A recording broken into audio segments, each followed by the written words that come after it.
Hello there, and welcome to Sweet Child of Time Book Club Edition. I'm your host, Steve Barnes, and today I'm continuing my series of the book club. And I plan to read 100 books throughout 2026. I've only gotten 11 so far, so I'm discussing them one by one here.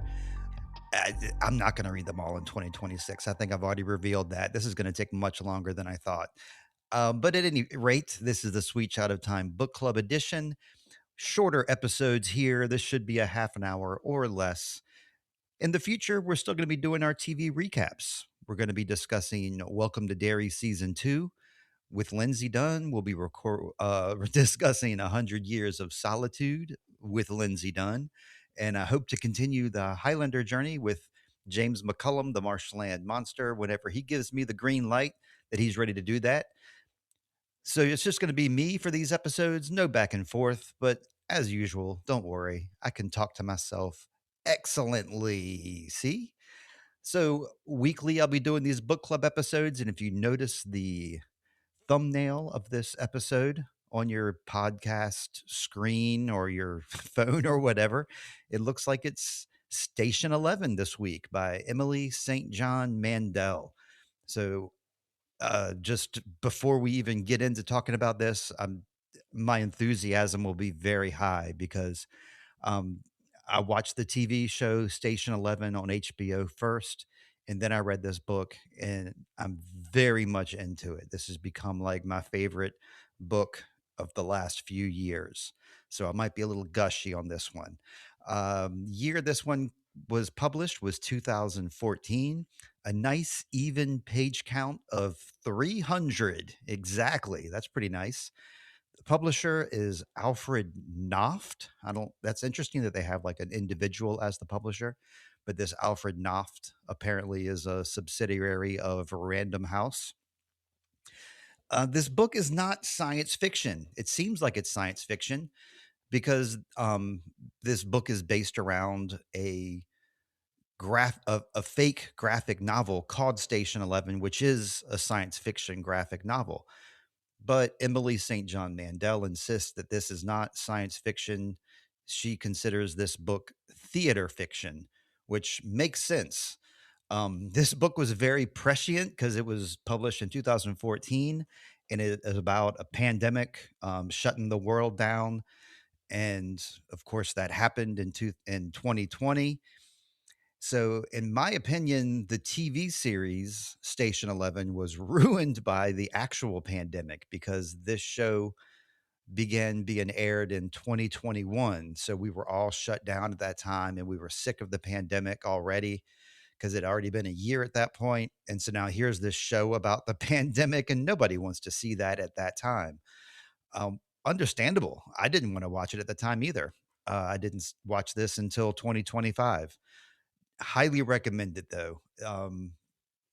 They handle the pandemic much differently. It affects this world in Station 11 a lot more severe than it does in ours. So I'll start out by reading the Amazon write up because, of course, our overlords at Amazon.com usually put together good write ups for their books. So I'm going to just read this straight off the Amazon.com website. The Amazon write up. An audacious, darkly glittering novel set in the eerie days following civilization's collapse. Station 11 tells the spellbinding story of a nomadic group of actors roaming the scattered outposts of the Great Lakes region, risking everything for art and humanity. It is 15 years after the flu pandemic wiped out most of the Earth's population.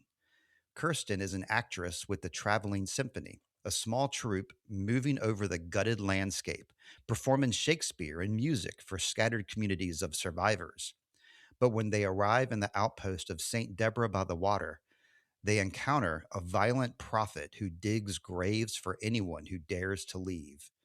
Spanning decades, moving back and forth in time, and vividly depicting life before and after the disaster brought everyone here. This suspenseful,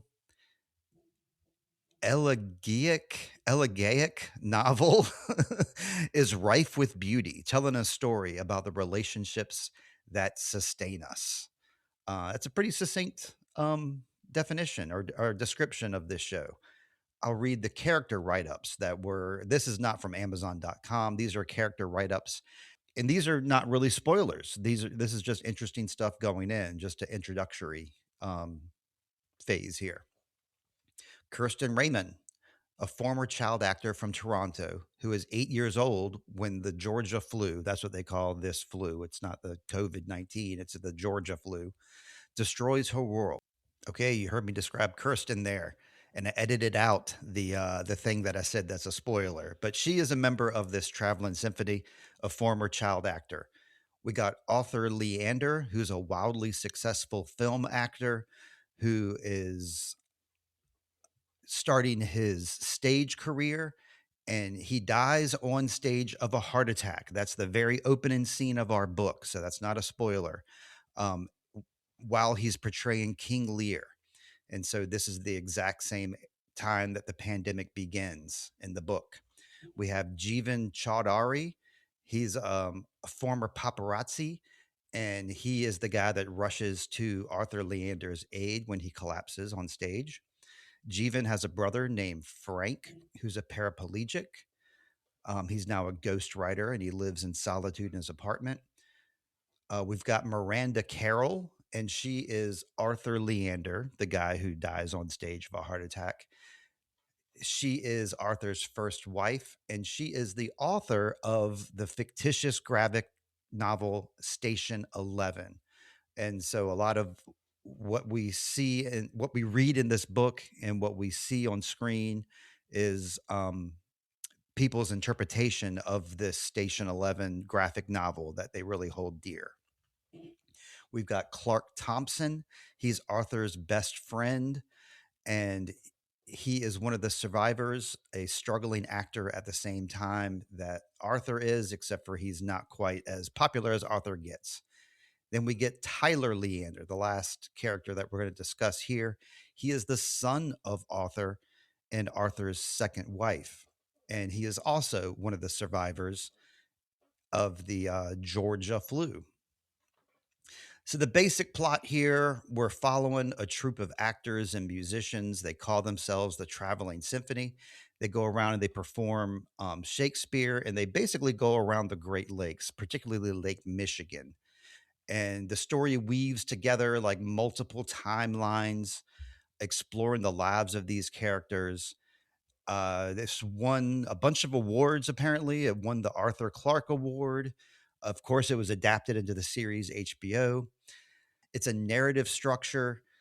So you're going to be jumping from character to character, but everything is basically tied in with that individual Arthur Leander who collapses on a heart attack in the very first pages of this book. It seems like everything kind of ties around this guy for some reason. Um, as for a rating for this book, um, I'm giving it a 4.75, not quite a 5 rating because I don't know what the perfect book would be. This is as close as you can get. Um,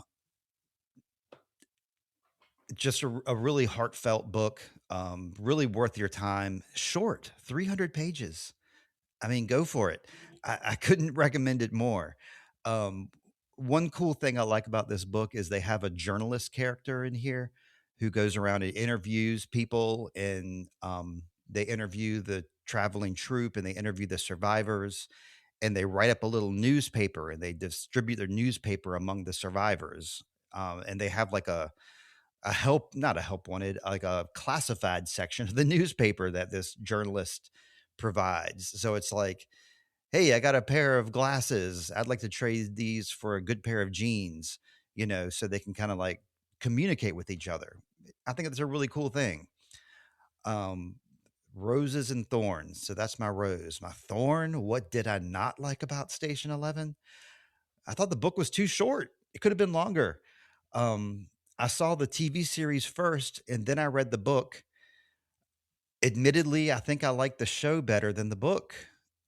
So that's, I guess, the only thorn I can say. Like, I think the show does a better job of like expanding and doing, giving you, I don't know, it doesn't do a better job. It's kind of take that back. It's just two very different stories based around the same thing. I guess it just the show is a visual thing, so maybe that's the appeal of it. They make really interesting use of this traveling troupe with their clothing design.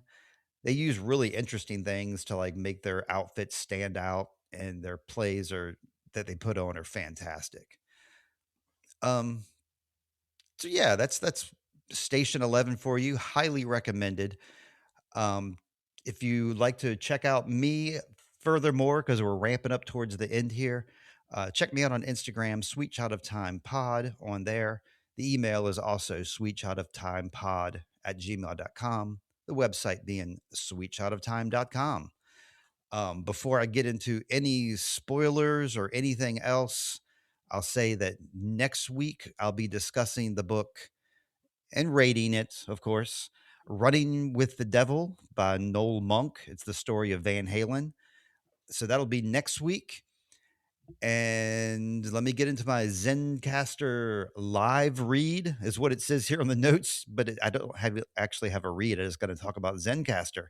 That's what I'm using right now to record this podcast. And if you want to record a podcast, I recommend Zencaster. It's spelled Zencastr. They skip that last E to be silly. And it's just an easy way to record podcasts, both video and audio. I'm looking at myself on video right now, but I'm just recording audio. I can edit it through this website. I can have multiple people on with me. It's great. So if you're ready to share your story podcast wise, Zencaster is the way to do it. It's time to share your story. That's their little phrase that we have to say. Spoilers for this book. I don't really want to give out. I don't know. I just put a spoiler section in here just in case I wanted to talk about spoilers. I think really the biggest spoiler is that all these characters link in to Arthur, that guy who dies on stage. For whatever reason, he's like the central person that everybody else is inexplicitly linked to somehow. And I think that's really neat. The end of this book is much different from the end of the show, so that's something to look forward to. Um, yeah, I'm just guess I'm going to wrap it up here, and so I'll see you next week with the Van Halen story, "Running with the Devil" by Noel Monk. So until then, I hope you always find water and shade and shoes. Initially, she and her brother are the only survivors in her family, but as they travel, he dies after stepping on a nail and without. I said no spoilers, darn it. Well, there you go. uh, maybe I shouldn't read. Maybe I should pause this and I'm going to briefly look over each of these character descriptions before we go into this.